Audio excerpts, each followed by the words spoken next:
하나님 말씀 욥기 13장입니다. 욥기 13장 수요 예배를 맞이해서 세 번째 교독을 하도록 하겠습니다. 나의 눈이 이것을 다 보았고 나의 귀가 이것을 듣고 깨달았느니라.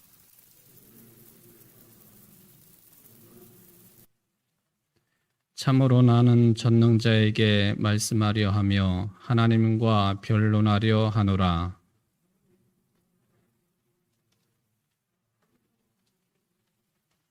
너희가 참으로 잠잠하면 그것이 너희의 지혜일 것이니라.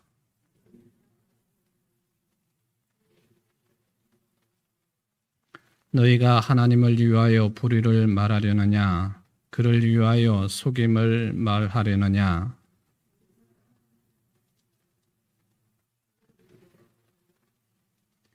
하나님이 너희를 감찰하시면 좋겠느냐? 너희가 사람을 속임같이 그를 속이려느냐?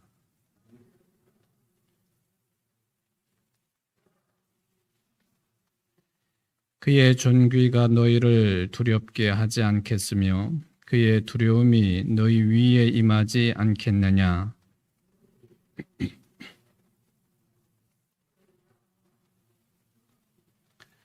너희는 잠잠하고 나를 보려 두어 말하게 하라. 무슨 일이 닥치든지 내가 당하리라.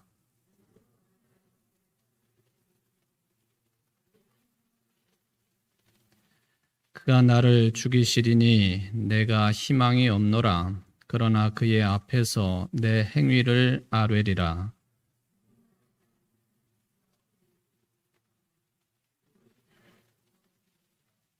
너희들은 내 말을 분명히 들으라. 내가 너희 귀에 알려줄 것이 있느니라.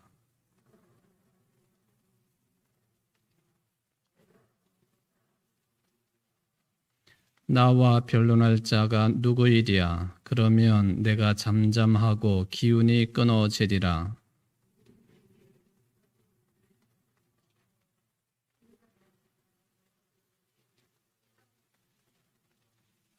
곧 주의 손을 내게 대지 마시오며 주의 위엄으로 나를 두렵게 하지 마실 것이니이다.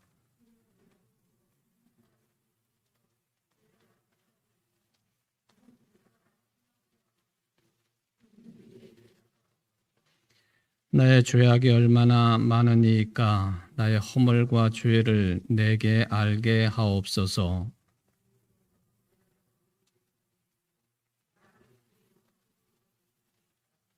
주께서 어찌하여 날리는 낙엽을 놀라게 하시며 마른 검부를 뒤쫓으시나이까?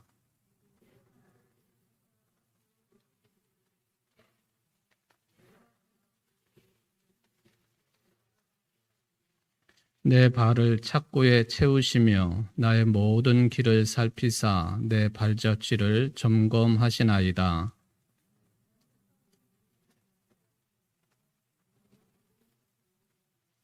아멘.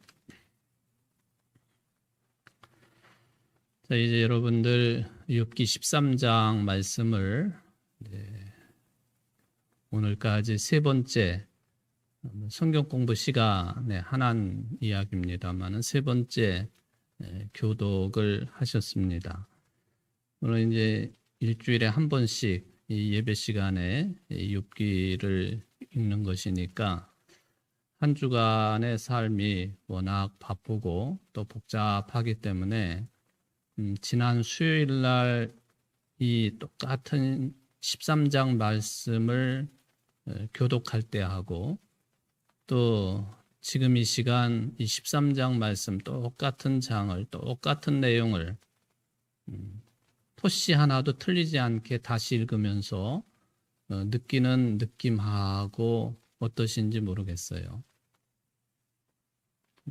다르게 다가오는 분들도 계실 터이고 또 어찌 보면은 그냥 아무런 느낌 없이 지난주나 오늘이나 그렇게 읽으신 분들도 계실 수 있겠고요.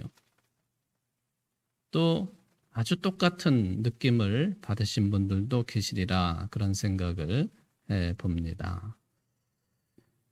어쨌든 여러분들이 13장 말씀을 이렇게 읽으면서 욥이 이제 답변을 하는 그런 내용들인데 욥이 다른 장도 그렇지만은 이 13장 내용이 유독 친구들에 대해서 아주 강한 비판을 하고 있는 내용들을 접하게 됩니다. 심지어는 너희들이 하나님을 속이려고 하느냐?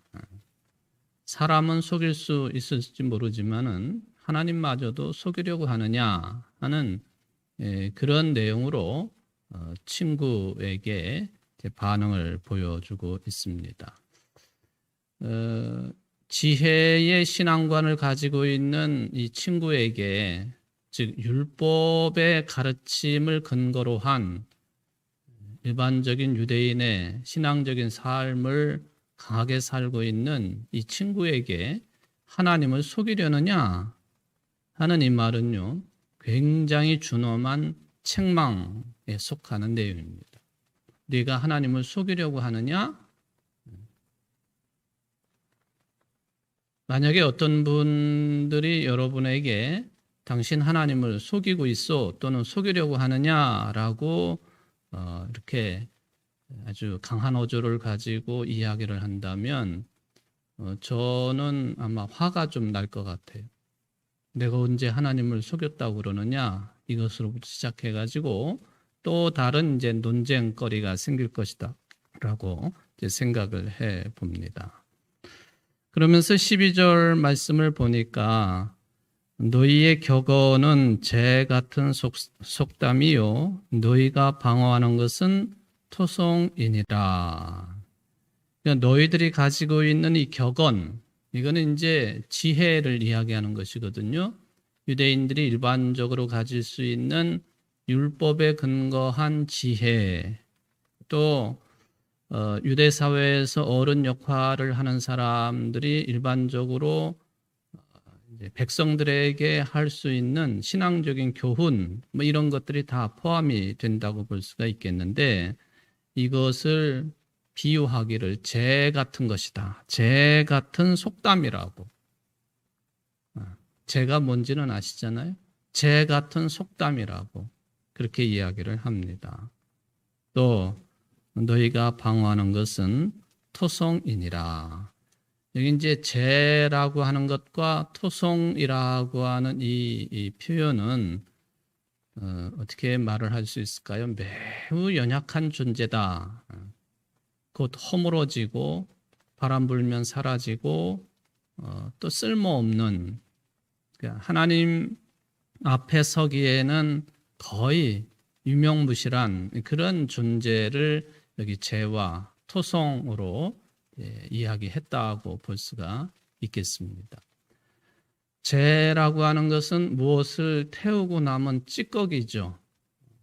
물론 이제 재가 쓰여지는 용도가 있기는 합니다. 잿물을 만들어 가지고 사용을 한다든지, 또 이제 이 중동 지방에서는 이 타고 남은 그 찌꺼기인 재가 항상 그 슬픔을 상징하거든요. 슬픔.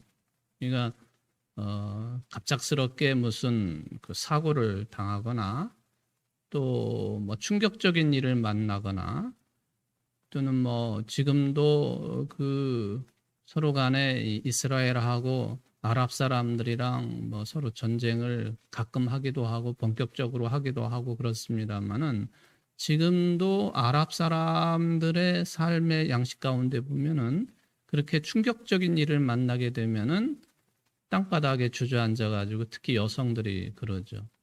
흙을 얼굴에 다 묻히고 머리에 뿌리고, 원래는 뭘 가지고 해야 되느냐 하면은 재를 가지고 하는 거예요.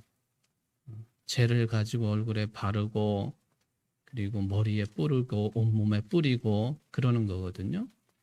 슬픔을 상징하는 그런 물질 가운데 하나가 다 타고 남은 찌꺼기인 재라고 하는 것이죠. 힘이 없는 거예요. 거긴 뭐 다시 불이 붙을 근거도 없는 것이고 그냥 바람에 날아갈 수밖에 없고 또 밟힐 수밖에 없고 그런 거예요. 그러니까 여기 욥이 이제 이런 친구를 가리켜 가지고 너희들이 그냥 나에게 쏟아부은 그 지혜라고 하는 것, 격언이라고 하는 것, 이 모든 것들이 재 같은 것이다. 토성도 마찬가지입니다. 성을 쌓을 때 토성을 쌓을 수가 있겠죠. 아주 옛날에는 그렇게 이제 토성을 쌓죠. 제가 서울에 살 때에 그 둔촌동에서 살았었는데 거기 가까이에 뭐가 있느냐 하면은 1988년도에 이제 올림픽이 있었고 올림픽을 기념해 가지고 만들어 놓은 커다란 공원이 있습니다. 올림픽 공원. 그 안에는 토성이 있어요. 그 토성의 이름이 뭐냐면 몽촌 토성이라 그렇게 불러요. 말하자면 삼국시대 때에 백제라고 하는 나라가 쌓아놓은 토성, 흙으로 쌓은 성이란 그런 뜻이에요. 물론 이제 그 외로 산책도 하고 뭐 그러니까 그런데 이제 몽촌 토성도 있지만은 또 그 옆으로 가면은 풍납동이라고 하는 동네 가보면은 또 풍납 토성이 또 있고 다 흙으로 쌓은 그런 성입니다. 성. 세월이 하도 많이 흘렀으니까 높이도 낮아지고 뭐 그러긴 하지만은 또 여기 우리 그 청주 저쪽 정북동에 가보면은 또 거기도 정북 토성이라고 있어요. 저도 딱 한 번 정북 토성을 얼마 전에 가보긴 했습니다만은 일부러 간 것이죠. 하도 사람들이 정북 토성 그러니까 이게 어떻게 생겼나 하고 가봤더니 뭐 조금 보존 상태가 양호하긴 하지만 토성이에요. 토성. 흙으로 이렇게 쌓은 거예요. 원래가 좀 돈 좀 들이고 그리고 좀 더 방어력이 높은 그런 성을 쌓으려고 한다면 돌을 가지고 쌓는 것이죠. 그래 좀 더 튼튼하고 그리고 쉽게 무너지지 않고 뭐 그런 것이죠. 하여튼 토성은 옛날에 성을 쌓는 방식인데 쉽게 무너지는 거예요. 그거는 어쩔 수 없는 겁니다. 여기 그런 그 욥을 향해서 이야기하고 있는 그런 모든 이야기들이 이처럼 연약한 모습이다. 비유를 그렇게 재와 토성으로 이야기를 하고 있습니다. 영적인 깊이를 가지지 못할 경우에 재와 같은 것이요 토성과 같은 것이다 라고 하는 그런 이야기입니다. 그러니까 이 욥의 친구들이 와서 욥에게 하는 말들이 그냥 뭐 입에 발린 말 그리고 습관적으로 나올 수 있는 말들 있지 않습니까? 여러분들도 교회 생활, 신앙 생활 하면서 이게 습관적으로 입에 발린다라고 한 말은 조금 너무 속되니까 습관적으로 나오는 말들이 있어요. 그냥 툭 건드리면은 마치 무슨 자동 기계에서 뭐가 빠져나오듯이 그렇게 막 쏟아져 나오는 말들이 있거든요.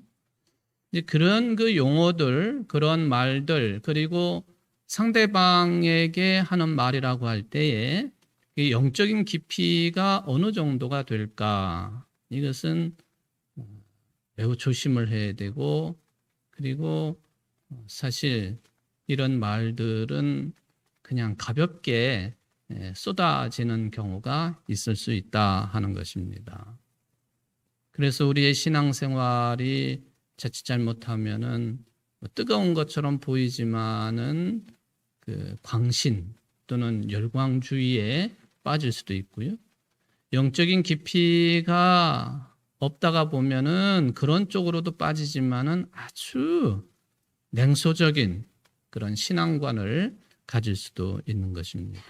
이 양쪽이 다 영적인 깊이, 소위 말하면 신앙의 깊이에 들어가지 못할 때 나타나는 현상들입니다.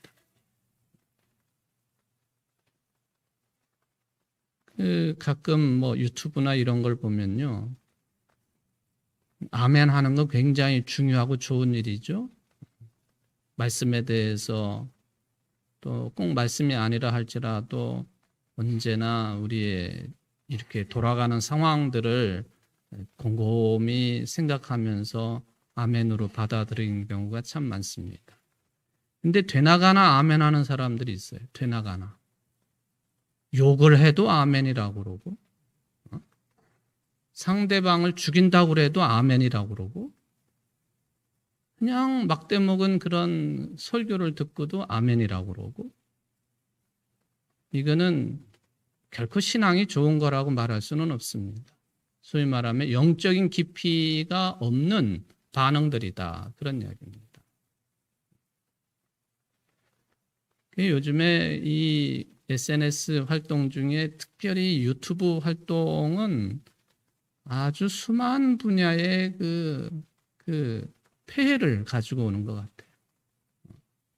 거짓말도 거기서 다 나오지만은 특히 가끔 어떤 목사들의 설교라고 떠오르는 그런 것들을 보면요. 욕이 태반이에요. 욕이 태반. 그래서 저는 참 신비한 일이 그렇게 욕을 하는 목사의 그게 설교인지 뭔지는 모르겠지만 맨 정치 얘기, 전부 정치 얘기고 욕을 반이나 섞어서 하면서 그런 이야기를 들으면서 밑에서 아주 열광적으로 아멘으로 화답하는 교인들은 또 뭐냐 하는 거죠. 참 문제가 참 많습니다. 문제가 참 많아요.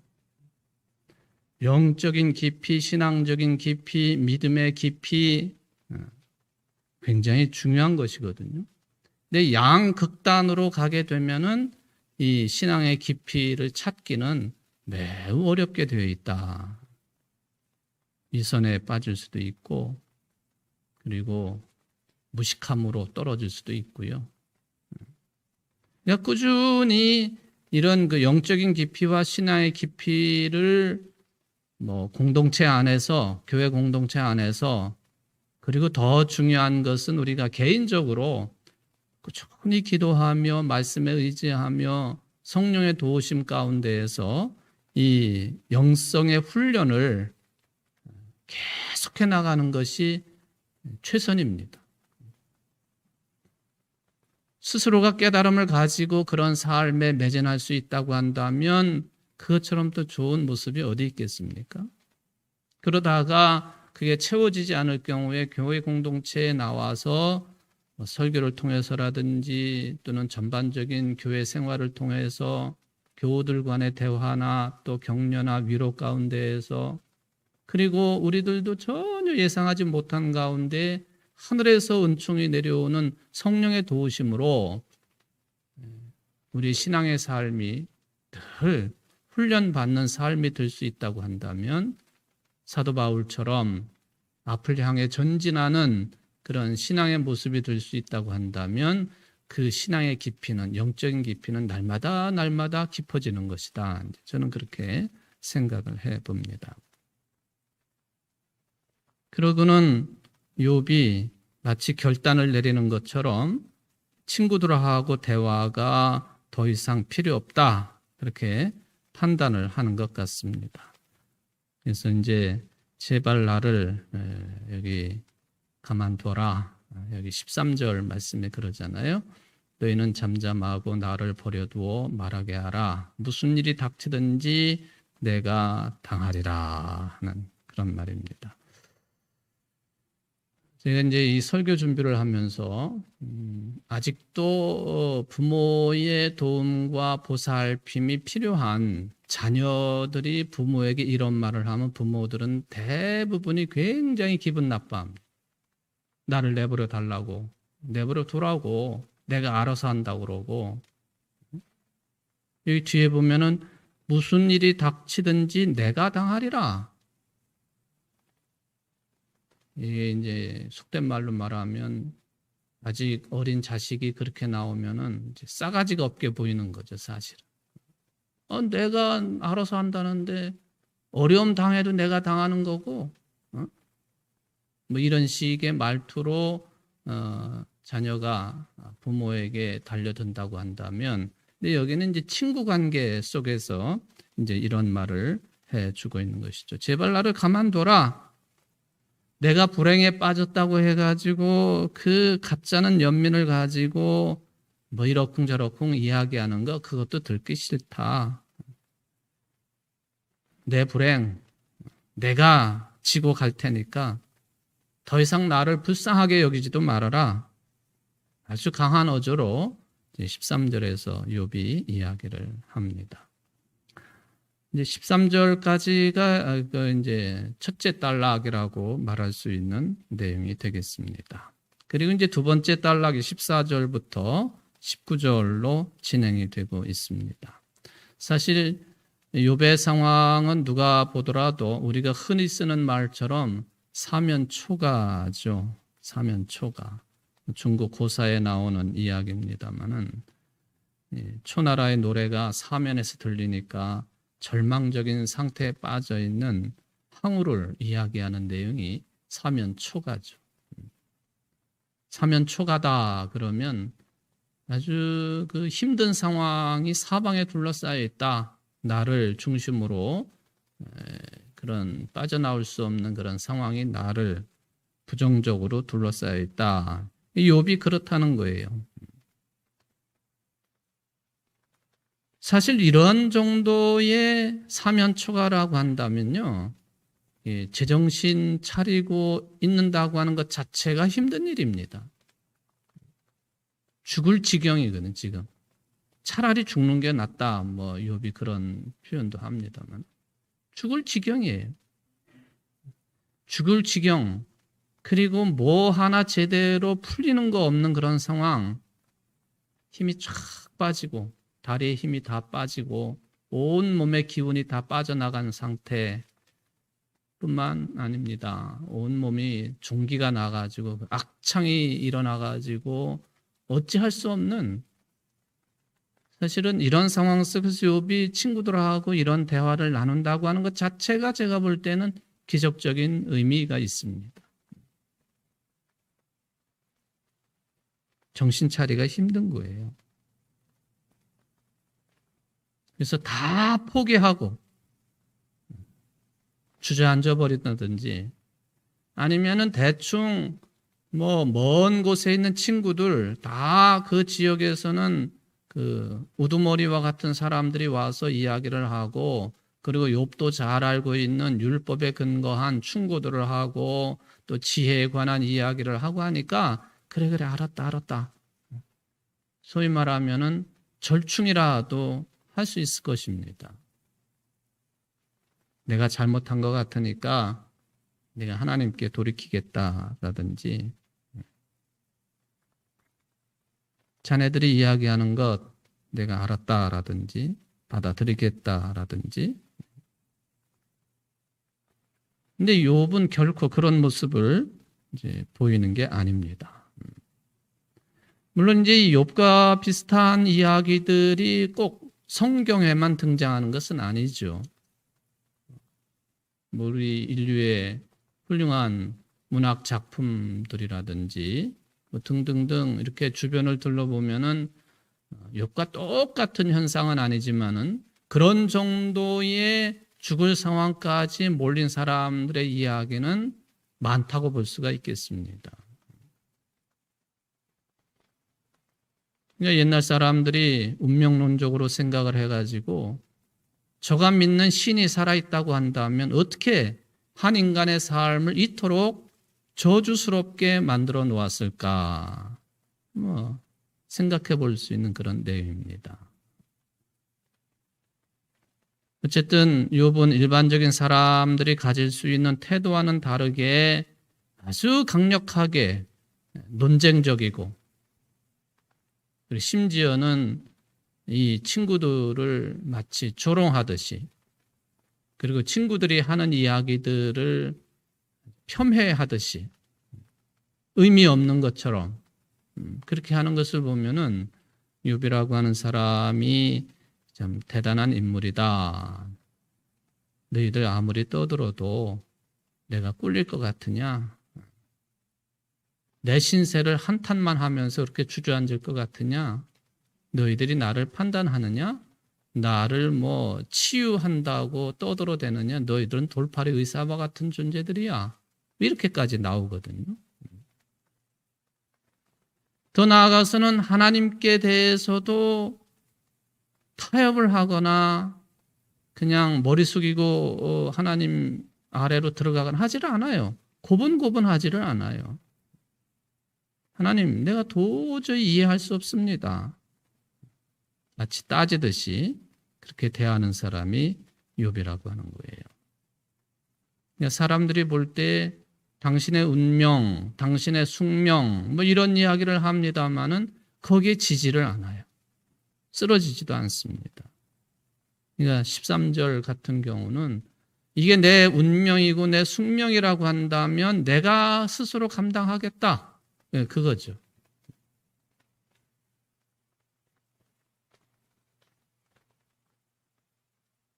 그래서 15절로 넘어가 보면은 이 욥의 신앙을 우리가 좀 일정 부분 확인을 할 수가 있습니다.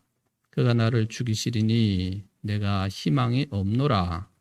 그러나 그의 앞에서 내 행위를 아뢰리라 하는 그런 말을 합니다. 그런데 이 15절은 여러분들 성경의 뭐 관주까지는 아닙니다만은 15절에 혹시 다른 이렇게 숫자가 매겨지고 밑에 조금 다른 해석을 붙여놓은 그런 내용이 있으신 분들이 계시는지 모르겠어요. 또는 그가 나를 죽이실지라도 나는 그를 의뢰하리니. 상당히 차이가 나는 그런 풀이입니다. 보세요. 그가 나를 죽이시리니 내가 희망이 없노라. 그러나 그의 앞에서 내 행위를 아뢰리라 하는 이 말하고요. 그가 나를 죽이실지라도 나는 그를 의뢰하리니. 이 표현이 상당히 차이가 있어요. 사실 이 15절은 그래서 히브리어를 어떻게 해석하느냐에 따라서 그 의미가 매우 다른 것처럼 들려지는 게 15절 내용이라고 하는 것이기 때문에 15절을 따로 떼어서 말씀을 드립니다. 희망이 없는 상태에 빠진 건 겉으로 볼 때 맞는 것 같아요. 그러나 아벨이라. 여러분 히브리어라고 하는 말하자면 그 언어 자체가 이게 자음만 있는 경우거든요. 모음이 없고 자음만 있는 경우. 그래가지고는 이 모음을 어떻게 붙이느냐에 따라서 어떤 때는 그 의미가 확 달라지기도 하고요. 또 의미가 조금 변형되기도 하고. 저도 그렇고 여러분들도 그렇고 뭐 히브리어까지 공부할 수 있는 입장은 아니겠습니다만은 그래서 어떤 전통에 따라 보면은 15절을 이렇게 번역하기도 했습니다.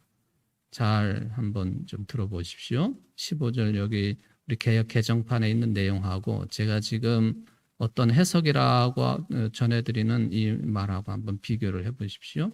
하나님이 나를 죽여도 나는 그로부터 떠나지 않을 것이며 그를 항상 바랄 것이다. 하나님이 나를 죽여도 나는 그로부터 떠나지 않을 것이며 즉 하나님을 떠나지 않을 것이며 하나님을 항상 바랄 것이다. 우리 개역 개정판하고는 많이 다른 그런 느낌을 받을 수 있는 그런 번역이다 하는 거예요. 그래서 이 15절 내용이 많은 의미가 들어있다고 볼 수가 있겠습니다. 자, 하나님이 나를 죽이신다. 그가 나를 죽이시리니 이게 죽을 만한 잘못이 없는데도 불구하고 억울하게 죽는 경우 이게 욥과 같은 경우 아닙니까? 아직 죽은 건 아니지만은 욥이 그런 표현을 쓴 거예요. 그가 나를 죽이시리니 동방의 의인이고 깨끗하게 살았던 사람이고 하나님께 대한 믿음이 아주 출중했던 욥, 하나님이 죽이신다. 왜 죄도 없는 사람을 하나님이 죽이실까? 이거를 이제 조금 전문적인 용어를 붙여서 이야기를 한다면 무죄한 자의 고난, 죄가 없는 자가 받는 고난이란 말이죠. 이 내용은 아주 넓게 이게 이제 해석이 되어지고 적용될 수 있는 그런 내용입니다. 무죄한 자가 받는 고난, 그 경우에 해당되는 거예요. 불교에서 화두라고 하는 말을 자주 사용을 합니다만은 죄가 없는 사람이 고난을 받고 또 심지어는 죄가 없는 사람이 죽기까지 하는, 그것도 하나님의 허락하에 죽기까지 하는, 이것은 구약 성경으로부터 신약을 넘어서서 지금까지 우리 신앙인들의 아주 중요한 화두입니다.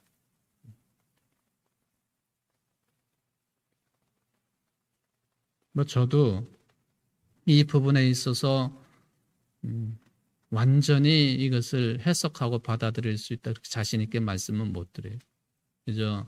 제가 신학을 공부한 사람으로서 또 성경을 보는 사람으로서 또 설교를 하는 사람으로서 그리고 여러 도서들을 참고해 가면서 내용들을 참고해 가면서 여러분들에게 그 방향성을 안내하고 함께 호흡을 하는 것입니다만은 이 죄가 없는 사람이 받는 고난과 죄 없는 사람의 심지어는 죽음까지 이 인간의 역사 속에서 계속 던져지고 있는 화두예요, 화두. 세상에 이런 일들이 많이 벌어지니까 그렇죠. 예, 어제부터 우리는 또, 이게 사람들이 예언가라고 하는 노스트라다무스가 말한 것처럼 제3차 대전이 일어나는 게 아닌가. 러시아가 우크라이나를 침공을 하지 않습니까? 이 우크라이나가 어떤 지역입니까? 옛날에 소련의 연방이었잖아요. 소련과 한 나라였었어요.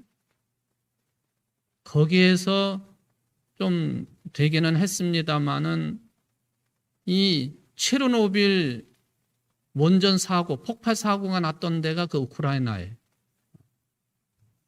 키예프에서 그렇게 수도 키예프로부터 별로 떨어지지 않은 곳입니다만은 지금도 이 우크라이나 체르노빌 그 부근에 가면은 참 특이하죠. 어떤 사람들은 여행하는 사람들 중에 그런 곳만 또 이렇게 찾아다니는 사람들이 있어요.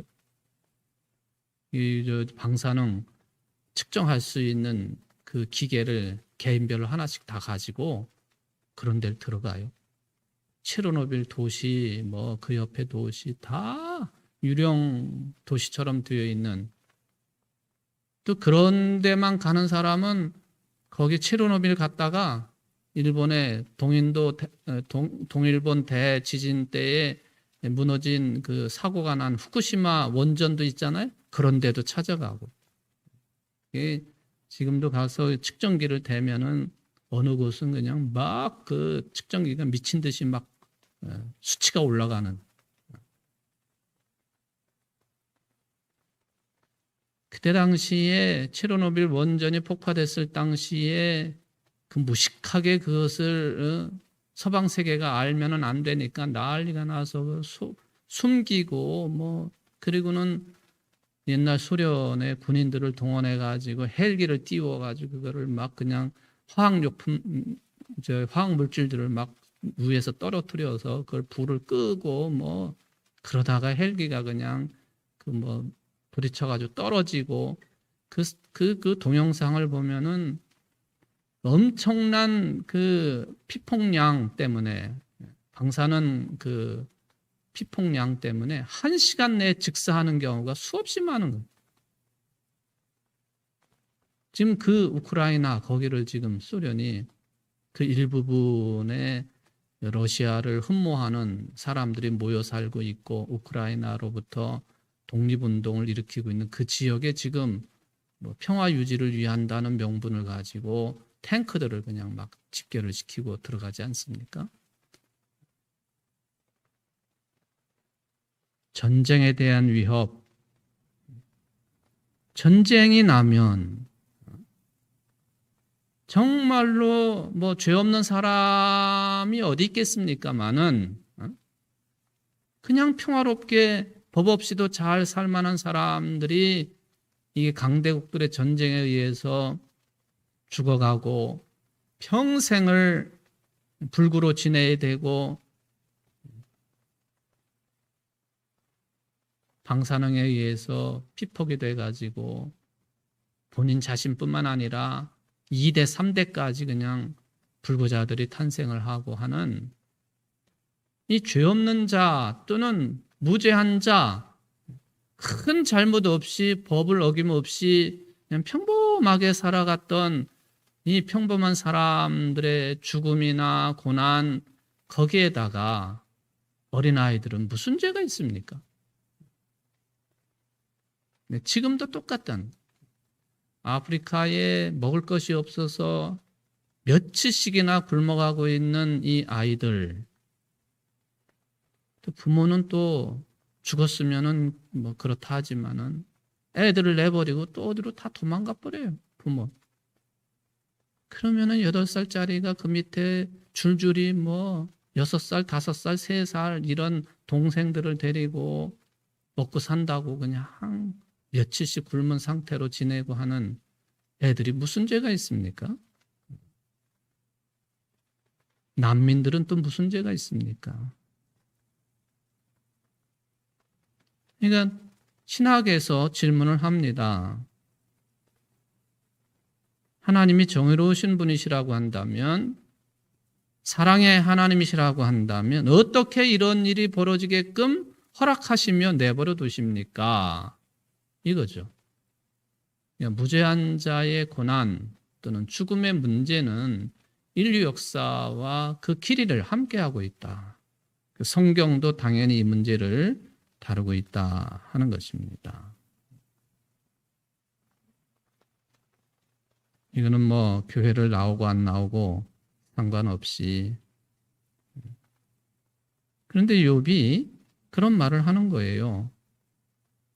자기가 동방의 의인인데 하나님이 나를 죽여도 내가 도저히 이해할 수 없는 불행한 일을 당해도 나는 희망을 끊지 않을 것이고 그분 곁을 떠나지 않을 것이고, 그래서 지금 이제 지금 수요일 날 이 13장 가지고 세 번째 다루고 있는데요. 제목이 뭐예요? 신앙의 최고 정점이라. 이 신앙이 최고 정점의 신앙이다. 그런 이야기입니다. 내가 고난을 받아도, 이유 없는 고난을 받아도 결코 희망을 놓치지 않고 하나님을 떠나지 아니하고 하나님 곁에 있겠습니다. 욥이 아무리 뭐 친구들의 이야기에 항거를 하고 심지어는 하나님께 대들듯이 그렇게 항거를 하고 하지만 욥의 신앙의 정점은 여기에 있다는 것. 여러분, 우리가 특히 이제 쉬운 예를 들면은 교회 생활을 하다가 어려움을 겪을 때 있죠. 뭐 인간관계 때문에 뭐 여러 가지 이유 때문에 요새는 목사 때문에 이제 교회 떠나는 분들도 있을 수도 있고 뭐 그래요. 근데 비근한 예를 들면 그렇다는 것이죠. 욥을 바라봐야 되는 이유 중에 하나는 어떤 경우에도 하나님을 떠나지 않고 하나님을 버리지 아니하고 하나님과 연결된 그 끈을 끊지 아니하고 희망의 사람으로 그가 남아있다 하는 거예요. 그게 이제 15절 말씀이 참 우리 번역이 이렇게 돼서 어려운 면이 있기는 합니다만은 그런 의미를 가지고 있다. 떠나지 않고 희망을 하겠습니다. 하나님을 향해서 희망을 잃지 않는다. 이게 신앙의 정점이다. 우리는 흔히 뭐 하나님께서 나에게 복을 주시니까 안 떠납니다. 뭐 이런 식으로 이야기를 한다든지, 또는 뭐 신앙적인 의미는 아니지만은 하나님께서 나에게 평화를 주시니까 내가 떠나지 않습니다. 뭐 이런 차원에 머무르면서 하나님과의 관계를 이렇게 맺어가는 사람들도 있겠죠. 또는 인격적인 변화를 가지고 이야기하는 사람들도 있겠고요. 욥의 신앙은 이 모든 것들을 다 넘어선 신앙입니다. 복을 주시니까, 물질의 복을 주시니까, 뭐 이런저런 복을 주시니까 떠나지 않습니다. 이걸 넘어섰다는 거예요. 고난 중에도 떠나지 않겠습니다. 내가 죽더라도 하나님 떠나지 아니하고 희망을 갖겠습니다. 이게 우리 기독교 신앙의 놀라운 차원입니다. 그리고 영혼의 깊이에 들어가는 것이고 신앙의 믿음의 가장 깊은 거다. 우리가 그런 상황에 도달하려고 애쓰는 거죠. 결코 다 이룰 수는 없겠지만 거기에 들어가려고 기도하는 것이고 거기에 들어가려고 끝끝내 매달리는 것이고 오늘 수요예배 나온 여러분들이 그런 분들 되시기를 바랍니다. 또 이 신앙의 최고 정점에 모범을 보이신 분 한 분을 꼽으라 그러면 예수님이시잖아요.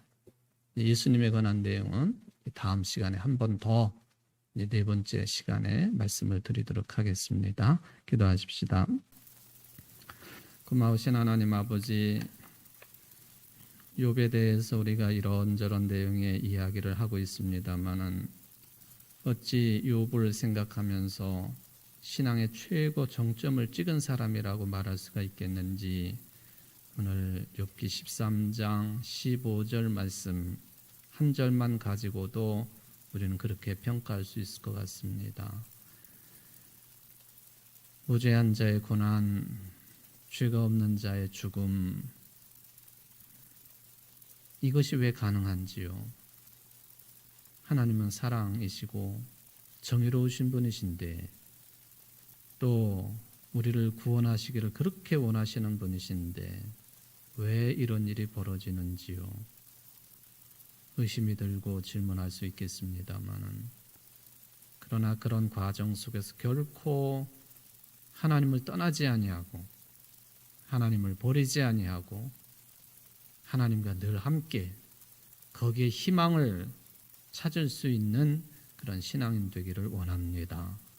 오늘 예배에 참여한 말씀을 받는 모든 주님의 자녀들이 욥과 같은 신앙의 정점에 올라서기에 부족함이 없도록 늘 애쓰게 도와주시옵시고 기도하게 하시고 말씀에 순종하는 주의 거룩한 자녀들이 다 될 수 있도록 축복하여 주옵소서.